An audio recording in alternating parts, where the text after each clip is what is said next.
Assalamualaikum warahmatullahi wabarakatuh. Nama saya Muhammad Afif Barul Alam. Di sini saya akan membahas tentang tanggung jawab sosial dan etika manajerial. Tanggung jawab sosial. Tanggung jawab sosial dijelaskan dalam beberapa penjelasan.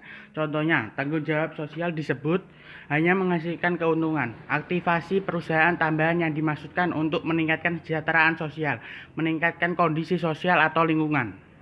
Kita dapat memahami konsep lebih baik jika membandingkan dua konsep yang serupa, yaitu kewajiban sosial dan responsivitas sosial. Kewajiban sosial adalah keterlibatan perusahaan dalam aksi sosial, dikarenakan kewajiban untuk memenuhi tanggung jawab ekonomi dan hukum. Organisasi melakukan apa yang wajib dilakukan dan tidak lebih. Responsivitas sosial. Responsivitas sosial adalah keterlibatan perusahaan dalam aksi sosial sebagai respon terhadap kebutuhan sosial yang populer. Responsivitas sosial berarti bahwa perusahaan terlibat dalam beberapa aktivasi sosial yang populer. Manajemen hijau, sebuah bentuk manajemen yang mempertimbangkan dampak organisasi terhadap lingkungan alam. Tujuan utama melakukan manajemen hijau adalah mengurangi limbah di dunia dengan mendaur ulang bahan-bahan agar tidak menumpuk di tempat sampah. Contohnya, restoran Sedgwick Subway menggunakan keranjang daur ulang untuk membungkus roti lapis untuk mengurangi penggunaan kertas. Cara organisasi menjadi organisasi hijau.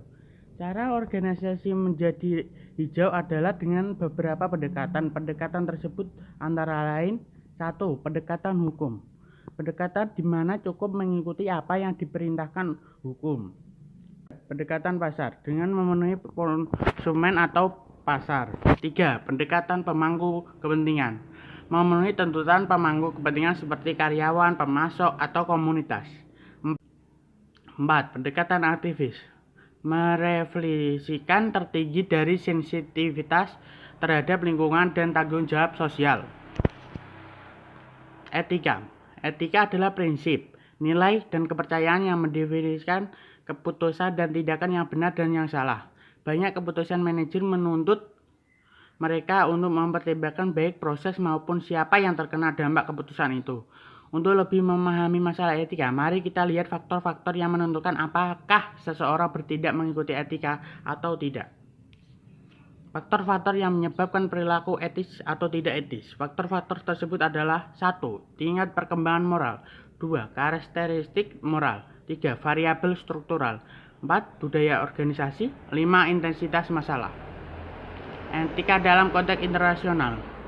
Manajer yang bekerja di negara asing harus mengenali pengaruh sosial, budaya, dan politik atau hukum tentang perilaku yang benar dan dapat diterima. Bisnis internasional harus mengklarifikasi panduan etika mereka sehingga mereka tahu apa yang diharapkan jika mereka bekerja di tempat asing. Panduan lain untuk berperilaku etis dalam bisnis internasional adalah Global Compact, yaitu dokumen yang diciptakan PBB yang merupakan garis besar prinsip pelaksanaan bisnis secara global di bidang hak asasi. Mendorong perilaku etis. Manajer adalah faktor penting dalam mempengaruhi seseorang untuk berperilaku etis atau tidak etis. Manajer mendorong perilaku etis saat memperhatikan pemilihan karyawan, membuat kode etik, memastikan penilaian tujuan dan kinerja, menggunakan pelatihan dan audit sosial yang independen, dan menciptakan mekanisme perlindungan.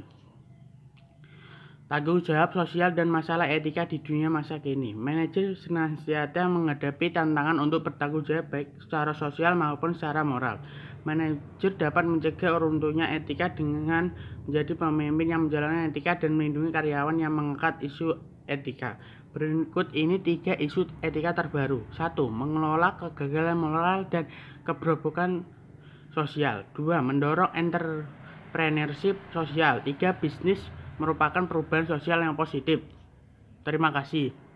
Wassalamualaikum warahmatullahi wabarakatuh.